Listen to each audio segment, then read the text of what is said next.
애틀랜타 라디오 코리아 4월 5일 수요일 오늘의 한 뉴스입니다. 도널드 트럼프 전 대통령이 특별 예우로 수갑과 머그샷을 면제받고 어제 처음으로 맨하탄 형사법정에 소환돼 34가지 형사 범죄 혐의로 기소됐음을 고지받고 법적 정치적 투쟁을 시작했습니다. 트럼프 전 대통령은 자신의 기소가 본 적이 없는 규모의 엄청난 선거 개입이라며 맹비난했습니다. 하지만 대선을 앞두고 손익계산이 분주한 트럼프 대통령은 여러 건의 의혹과 상대해야 할 처지에 놓여 있습니다.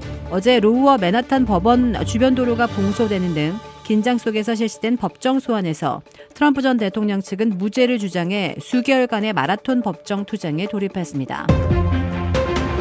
이 성추문 입막음 의혹과 관련해 기소된 도널드 트럼프 전 대통령이 어제 법정 출석 뒤 자택에서 한 연설에서 가족들에게 감사의 뜻을 표하면서 유독 부인인 멜라니아 여사의 이름을 거명하지 않았다고 뉴스위크가 보도했습니다. 트럼프 전 대통령은 어제 오후 뉴욕 맨하탄 형사법원에서 열린 기소 인부 절차에 출석한 뒤 밤에 플로리다 마라라고 자택에 돌아가 수백 명의 지지자들을 상대로 연설을 했습니다.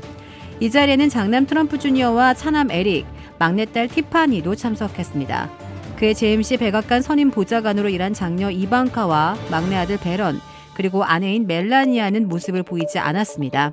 트럼프 전 대통령은 이 연설에서 수사당국을 비난하고 미국의 상황을 개탄하는 데 상당 시간을 할애하면서 가족과 함께 위대한 일을 해왔다며 일일이 가족의 이름을 거명하면서 감사의 마음을 전했습니다. 이 자리에 참석한 자녀는 물론 참석하지 않은 자녀들의 이름까지 불렀습니다. 그러나 멜라니아 여사의 이름은 나오지 않았습니다. 뉴스위크는 멜라니아 여사가 지난달 30일 남편의 기소가 확정된 뒤에도 소셜미디어에서도 특별한 입장 표명 없이 침묵을 지켜왔다고 전했습니다. 금값이 온스당 $2,000를 돌파해 13달 만에 최고치를 기록했습니다.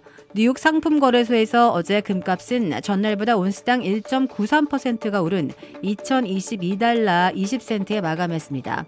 지난해 3월 이후 처음으로 $2,000 선을 넘어섰는데요.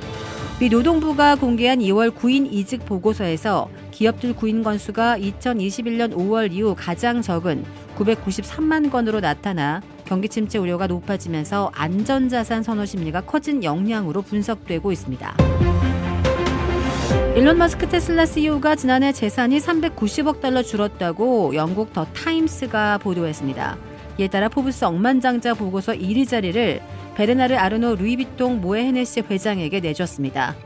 지난해 10월 테슬라 주식 매매 등으로 조달한 $440억 들여 트위터를 인수한 머스크는 재산 총액 $1,800억, 2,110억 기록한 아르노 회장에 이어 2위를 차지했습니다.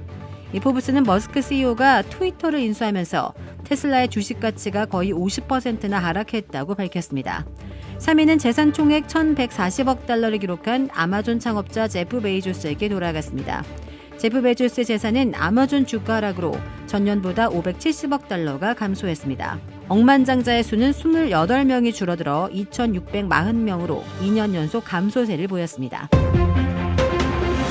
한국의 윤석열 대통령은 오늘 마이클 맥콜 미 하원 외교위원장으로부터 국빈 박미시 상하원 합동 연설 초청 의사를 전달받고 흔쾌히 수락했습니다. 윤 대통령은 이날 오후 용산 대통령실에서 맥콜 위원장을 비롯한 미 하원 의원 9명과 존 오소프 조지아주 상원 의원을 만난 자리에서 이런 대화를 나눴다고 한국의 대통령실이 밝혔습니다. 윤 대통령은 이날 맥콜 위원장의 초청에 한미동맹 70주년이라는 특별한 계기에 미 의회 의사당 연단에 서서 역사적 연설을 하게 돼 기쁘다는 말로 화답했습니다. 윤 대통령은 오는 26일 조 바이든 대통령과 한미 정상회담, 국빈 만찬을 가진 뒤 이튿날 의회 연설에 나설 것으로 알려졌습니다. 윤 대통령은 이번 미 의회 연설에서 한미동맹 70주년 의미를 되새기고 보편적 가치를 공유하는 국가 간의 연대를 강조할 전망입니다. 또 대북 확장 억제 강화 등도 언급할 것으로 보입니다. 한국 대통령이 미 의회 연단에 서는 것은 지난 2013년 5월 박근혜 전 대통령 이후 10년 만입니다.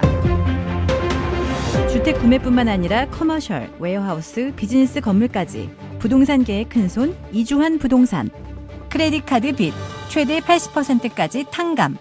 크레딧은 지켜드리고 빚은 줄여드리는 O3 컨설팅이 오늘의 한 뉴스를 후원합니다.